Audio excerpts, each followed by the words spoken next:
अभी हम अंदर की ओर आप पहुंचे और आप देख सकते हैं यहाँ पर एक फ्लेक्स लगा हुआ है मुनिंदर धर्मार्थ ट्रस्ट का।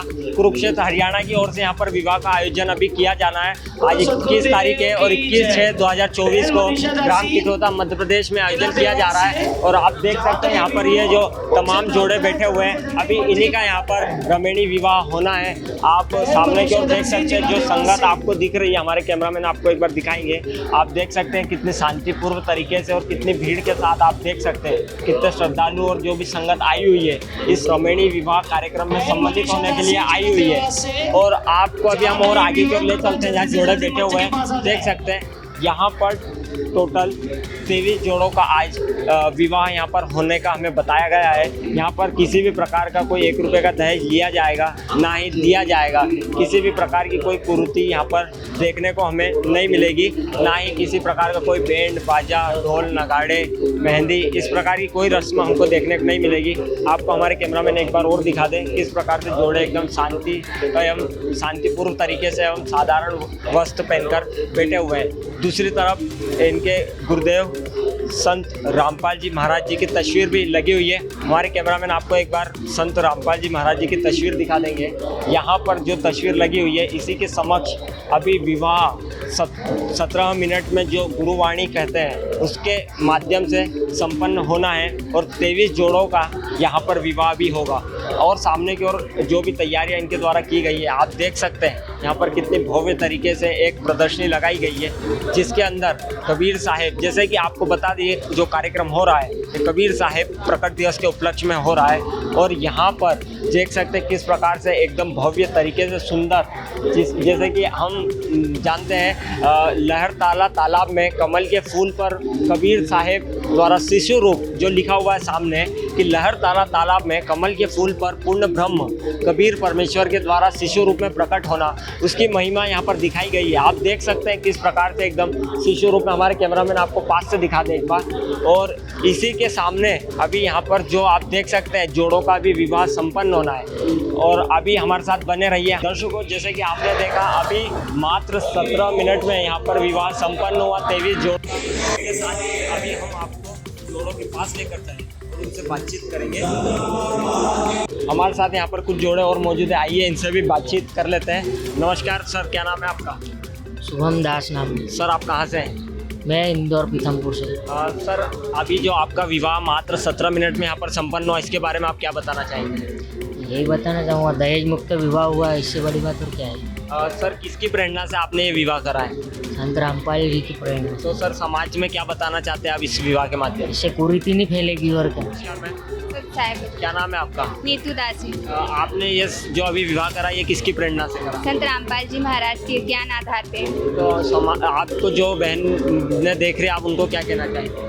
जो भगत देख रहे हैं तो उनको यही कहना चाहती हूँ कि हम संत रामपाल जी महाराज के ज्ञान के आधार पे ये विवाह करवाते हैं जो एक दहेज मुक्त, जो मतलब समाज एक अच्छा बने और बेटियां आगे जाके पढ़ाई भी करें। जो लोगों मतलब भ्रूण हत्या करते इस कारण से संत रामपाल जी महाराज इस बेटी बढ़ाओ और बेटी बचाओ।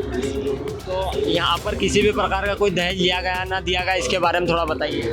यहाँ संत रामपाल जी महाराज के आश्रम पे ना दहेज लिया जाता है और ना दहेज दिया जाता है, क्योंकि दहेज लेना और दहेज लेना दोनों ही महापाप है। हमारे साथ यहाँ देख सकते हैं आप तमाम कई जोड़े बैठे हुए हैं, आइए उनसे भी बातचीत कर लेते हैं, उनके क्या विचार है और किन की प्रेरणा से उन्होंने यह विवाह करा है। नमस्कार सर, क्या नाम है आपका? दिलीप दास। सर कहाँ से आप? इंदौर। सर आपने जो अभी मात्र 17 मिनट में विवाह करा ये किसकी प्रेरणा के आधार पर करा है? संत रामपाल जी महाराज जी। तो संत रामपाल जी महाराज मतलब आपको किसी भी प्रकार का कोई दहेज आपके द्वारा लिया गया ना दिया गया, इसके बारे में थोड़ा स्पष्ट बताइए। जी नहीं, यहाँ कोई दहेज नहीं दिया जाता है। और संत रामपाल जी महाराज जी का जैसे हम देखते हैं कि दहेज मुक्त विवाह और इस प्रकार के जो कार्य करवाते हैं, तो आपने अभी आज जो करा है तो उस किस आधार पर करा है थोड़ा बताइए। संत रामपाल जी महाराज जी एक अभी बहुत अच्छी प्रेरणा देते हैं, दहेज मुक्त रमणी रक्त शिविर दान, ऐसी अन्य परमात्मा जी की दया से सब कुछ होता है। परमात्मा जी के यहाँ सब फ्री होता है, निःशुल्क होता है। हमारे साथ मैडम भी, उनसे भी पूछ लेते हैं। नमस्कार, क्या नाम है आपका? मनीषा दासी। मैम, आप कहाँ से हैं? हम है देवास जिले से, हाई टिपला तहसील से। आपसे जानना चाहेंगे, आपने ये जो अभी संत रामपाल जी महाराज जी की प्रेरणा से मात्र 17 मिनट में विवाह करा है, तो इसके बारे में आप क्या बताना चाहेंगे? हम हमारे बंदी छोड़ सतगुरु रामपाल जी भगवान जी की जय हो। इन्होंने ऐसा तत्व ज्ञान दिया है जिससे भारत में एक कुरीतियों का समाप्त करने के लिए जो बेड़ा उठाया है, उसके अनेकों परिवार में जो गरीब परिवार है उनको जो दहेज देना पड़ता है, उसके परमात्मा ने इतने अच्छा नियम बताया है कि जिससे बेटी के माता पिता पर कोई बोझ ना बने बेटी, और बिल्कुल साधारण तरीके से हमारे गुरुजी के इसमें रमणी किया जाता है। अभी समाज में देखने को आते हैं कि कुरीतियाँ, अगर जैसे दहेज ना लिया जाए, फिर मेहंदी रस्म, इस प्रकार की रस्म ना किया जाए तो विवाह नहीं कहलाता, और आप दूसरी तरफ इस प्रकार का विवाह कर रहे हैं, तो इसके बारे में आप क्या कहना चाहेंगे जो बहन बेटी आपको देख रही है अभी? हम हमारे गुरुजी के माध्यम से कहना चाहते हैं कि जैसे हल्दी मेहंदी में इनसे तो दहेज, इसके बाद भी अच्छे तरीके से बैंड बाजा शादी करते हैं, फिर भी लाखों लड़कियों को जला दिया जाता है दहेज के कारण। और परमात्मा के इस ज्ञान से, तत्व ज्ञान से जुड़ने के बाद हमें ऐसा बिल्कुल भी नहीं होता। परमात्मा के जो रमणी किया जाता है। जी मैम, बहुत बहुत धन्यवाद। हमारे साथ यहाँ पर सतलोक आश्रम के केयरटेकर मौजूद है, आइए उनसे बातचीत कर लेते हैं। नमस्कार सर, क्या नाम है आपका? सचिन दास। सर, आप यहाँ पर क्या सेवा देखते हैं? मैं यहाँ पे सारी सेवाएं देखता हूँ। सर, ये जो कार्यक्रम चल रहा है कबीर साहब प्रकट दिवस जो मनाया जा रहा है, ये किस उपलक्ष्य में मनाया जा रहा है और यहाँ पर क्या क्या व्यवस्था है, एक बार विस्तार पूर्वक बताइए। ये सदगुरुदेव जी संत रामपाल जी महाराज जी द्वारा यहाँ पर अभी जो 3 दिवसीय ये आयोजन रखा गया है, ये कबीर साहब जी के प्रकट दिवस के उपलक्ष्य में मनाया जा रहा है। ये संत रामपाल जी महाराज जियों के द्वारा ये जो अभी आपने देखी, ये जो शादियाँ हुई है, जो विवाह आपने देखा, इसे हम सभी असुर निकंदनी रमणी कहते हैं। और ये विवाह केवल 17 मिनट में, बिना किसी आडंबर के, बिना किसी दान दहेज के, ये रमणी आपने देखी जो संपन्न हुई। तो ये सदगुरुदेव जी का सपना है कि ये रमणियाँ, बच्चियाँ जो आज तारीख में समाज में एक बोझ के रूप में देखी जाती थी, आज उसको समाज से, उस कुरीति को, दहेज रूपी रावण को जड़ से खत्म करने के लिए सदगुरुदेव जी ने ये सारी चीज़ें अपने अनुयायियों को बताई है। और सारे सदगुरुदेव जी से जो भी नाम लेते हैं वे सभी इस बात का पालन करते हैं, और सदगुरुदेव जी के द्वारा ज्ञान जो दिया गया है उसके अनुसार ये भक्ति करते हैं, और ये सद्भक्ति करके मोक्ष के लिए जाना चाहते हैं। और ये जितनी भी दहेज रूपी जो रावण ने समाज में आज अपना घर कर रखा है, उस कुरीति को समाप्त करने के लिए संत रामपाल जी महाराज जी ने खुद ये बेड़ा उठाया है। सर, यहाँ पर जो भी श्रद्धालु आ रहे हैं उनके लिए क्या क्या व्यवस्था रखी गई है? 3 दिन, जैसे अभी गर्मी का मौसम भी है, तो आप थोड़ा बताइए। जी, आपने देखा पूरे सत्संग पंडाल में, पूरे भंडारे में सभी दूर सभी व्यवस्थाएं हैं। यहाँ पे पूरे भंडारे की व्यवस्था है, सबके लिए पंखे कूलर की व्यवस्था है, सबके बैठने के लिए सत्संग स्थल है, पार्किंग स्थल है, और भंडारा भोजन करने के लिए भंडारा स्थल है। इसके बाद सभी भगत जो भी अनुयायी आए हैं, जो भी जगत भगत जो भी आए हुए हैं, यहाँ पे आने वाले सभी मेहमानों के लिए जूता घर की व्यवस्था अलग रखी गई है। और जो भी व्यवस्था है सभी के लिए, माताओं बहनों के लिए पंडाल की अलग व्यवस्था है, भगत भाइयों के लिए पंडाल की अलग व्यवस्था है। तो आपने देखा यहाँ पर सभी प्रकार की सभी व्यवस्थाएं सुचारू हैं जी। तो सर, इसका कोई शुल्क भी लिया जा रहा है क्या? नहीं, ये सारी व्यवस्थाएं सदगुरुदेव जी संत रामपाल जी महाराज जी की ओर से निःशुल्क है। तो सर, ये जो भंडारा चल रहा है, ये तीनों दिन एकदम 24 घंटे चलने वाला है क्या? जी, ये जो अभी सत्संग समारोह चल रहा है, ये जो अखंड वाणी का पाठ चल रहा है, ये भंडारा 24 घंटे चल रहा है, और सभी यहाँ पे जितनी भी सुविधाएं हैं वो सभी के लिए निःशुल्क है। जी, बहुत बहुत धन्यवाद। सच्चाई जी। दर्शकों, हमारे साथ यहाँ पर कुछ मेहमान मौजूद है जो सतलोक आश्रम इंदौर में आज आए हुए हैं, तो अभी इनसे जानेंगे यहाँ का आकर इनको कैसा लगा और क्या क्या व्यवस्था इन्हें जमी यहाँ पर। नमस्कार जी, क्या नाम है आपका? शिवराम पवार। सर, कहाँ से आप? मैं हरसुद छनेरा ने हरसुद। सर, आप हरसुद छनेरा यानी खंडवा हरसुद डिस्ट्रिक्ट से आए, तो सर आप इंदौर सतलोक आश्रम इंदौर में आए, तो आपको यहाँ की व्यवस्था कैसी लगी?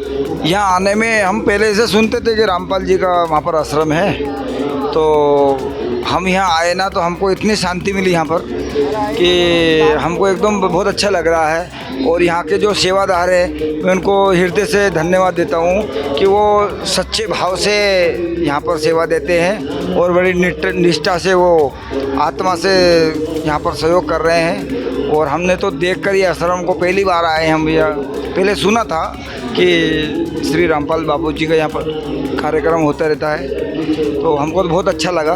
और हमारे जो हीरापुर से सरपंच साहब की जो लड़की है कोमल जी, उनका यहाँ पर शादियाँ हो रही हैं, तो शादी में उस उपलक्ष्य में हम लोग यहाँ पर आए। हम तो बहुत अच्छा लग रहा है हमको तो यहाँ पर आने से।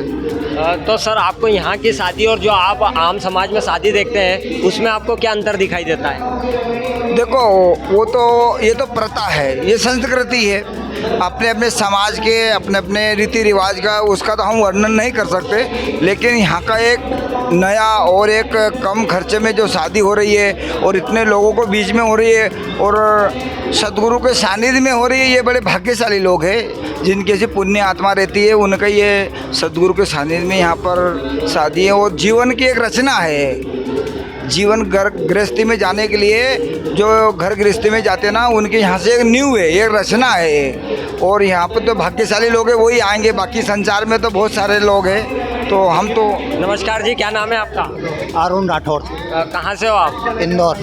सर आप यहाँ पर कार्यक्रम में आज मौजूद हुए, तो आपको कैसा लग रहा है यहाँ पर? बढ़िया लग रहा है। यहाँ पर आपको यहाँ की व्यवस्था सतलोक आश्रम इंदौर की कैसी लगी सर? बढ़िया है, सारी सेवा के जो है अच्छा कर रहे हैं, सेवा कर रहे हैं, सेवादारों की अच्छी व्यवस्था है। सर यहाँ की व्यवस्थाओं के बारे में क्या कहना चाहेंगे? बहुत बढ़िया व्यवस्था कर रखी है, जो भी आते हैं और साधक लोग जो भी हैं बहुत बढ़िया जो आने जाने वालों की सेवा कर रहे हैं और अच्छी व्यवस्था लगा के रखी है यहाँ पे। संत रामपाल जी महाराज जी के बारे में क्या बताना चाहेंगे? देखो जो ये तो सनातन धर्म का जो भी है, जितने भी संत हैं सब यही सनातन धर्म के ऊपर ही ज्ञान देते हैं और सदगुरु जी से जुड़ना बहुत अच्छी बात है। और सनातन धर्म ही संतों की जन्मभूमि रही है, जो हिंदुस्तान है ये संतों की भूमि रही है। प्रत्येक संत के पास जाते हैं तो यही अनुष्ठान देखने को मिलता है और ज्ञान मिलता है।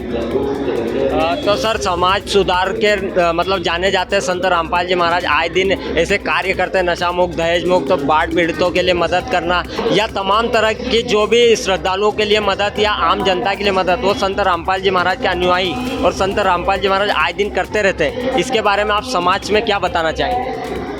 देखो संत रामपाल जी महाराज जी जो भी नशा मुक्ति का जो चला रहे हैं बहुत अच्छी बात है, ताकि अपने भारतवर्ष में जो संत नशा मुक्ति का जो अभियान चला रहे हैं तो मैं तो कह रहा हूँ बहुत सराहनीय और अच्छा ये है कि भाई नशा मुक्ति हो जाए। जो आज के नौजवान हैं जो काफ़ी नशे में लिप्त हैं और अगर ऐसे संतों के चरणों में अगर नवयुवक आएंगे तो काफ़ी सुधार होगा और इससे अपने देश की प्रगति भी होगी, नशा मुक्ति होगी, तो बहुत अच्छा होगा। सरकार भी कई तरह के तमाम अभियान चलाती है, फिर भी नशा छूट नहीं पाता लोगों से, और यहाँ संत मात्र की नाम दीक्षा लेने से ही होता है। तो आप इसके बारे में क्या कहना चाहेंगे? देखो जो सरकारें हैं उनको अपनी सरकारें चलाना होती है, वो उनके हिस्से पे काम करेंगे। जो संत है वो समाज सुधारक कार्य करते हैं, तो इसका प्रभाव और राजनीति का और संतों का कोई मेल नहीं है इस चीज़ों में। जी बहुत बहुत धन्यवाद।